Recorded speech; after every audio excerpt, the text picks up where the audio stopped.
Chapter 7. It turned out to be an extraordinary day in almost every possible way.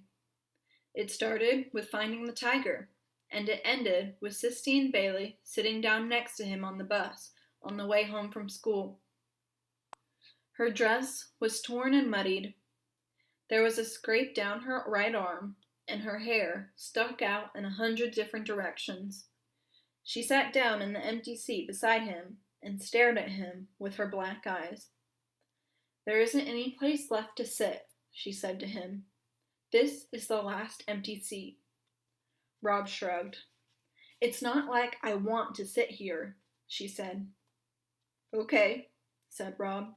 He shrugged his shoulders again. He hoped that she wasn't going to thank him for saving her. "What's your name?" she demanded. "Rob Horton," he told her. "Well, let me tell you something, Rob Horton. You shouldn't run. That's what they want you to do. Run." Rob stared at her with his mouth open. She stared back. "I hate it here," she said, looking away from him, her voice even deeper than before. "This is a stupid hick town with stupid hick teachers. Nobody in this whole school even knows what the Sistine Chapel is." "I know," said Rob. "I know what the Sistine Chapel is." Immediately, he regretted saying it. It was his policy not to say things, but it was a policy he was having a hard time maintaining around Sistine. "I bet," Sistine sneered at him. "I bet you know." "It's a picture of God making the world," he said. Sistine stared at him hard. She narrowed her small eyes until they almost disappeared. "It's in Italy," said Rob. "The pictures are painted on the ceiling. They're frescoes." It was as if a magician had cast a spell over him. He opened his mouth, and the words fell out, one on top of the other, like gold coins. He couldn't stop talking.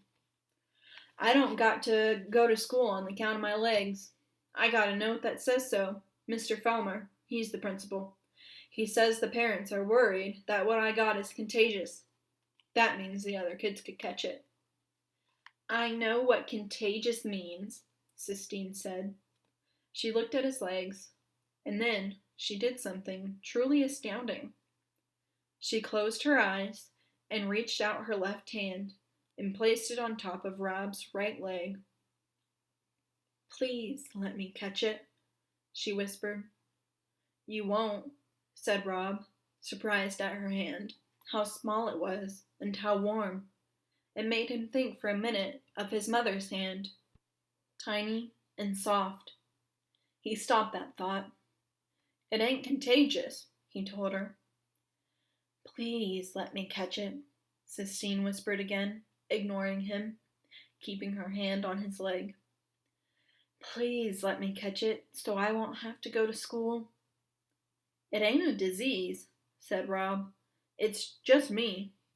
"Shut up," Sistine said. She sat up very straight. Her lips moved. The other kids shouted and screamed and laughed and called to each other, but the two of them sat apart from it all, as if their seat was an island in a sea of sweat and exhaust. Sistine opened her eyes. She took her hand away and rubbed it up and down both of her own legs. "You're crazy," Rob told her. "Where do you live?" Sistine asked, still rubbing her hand over her legs. "In the motel, in the Kentucky Star." "You live in a motel?" she said, looking up at him. "It ain't permanent," he told her. "It's just until we get back on our feet." Sistine stared at him. "I'll bring you your homework," she said. "I'll bring it to you at the motel." "I don't want my homework," he told her. "So?" said Sistine. By then, Norton and Billy Threemonger had spotted them sitting together, and they were moving in. Rob was relieved when the first thump came to the back of his head, because it meant that he wouldn't have to talk to Sistine anymore. It meant that he wouldn't end up saying too much, telling her about important things, like his mother or the tiger. He was glad almost, that Norton and Billy were there to beat him into silence.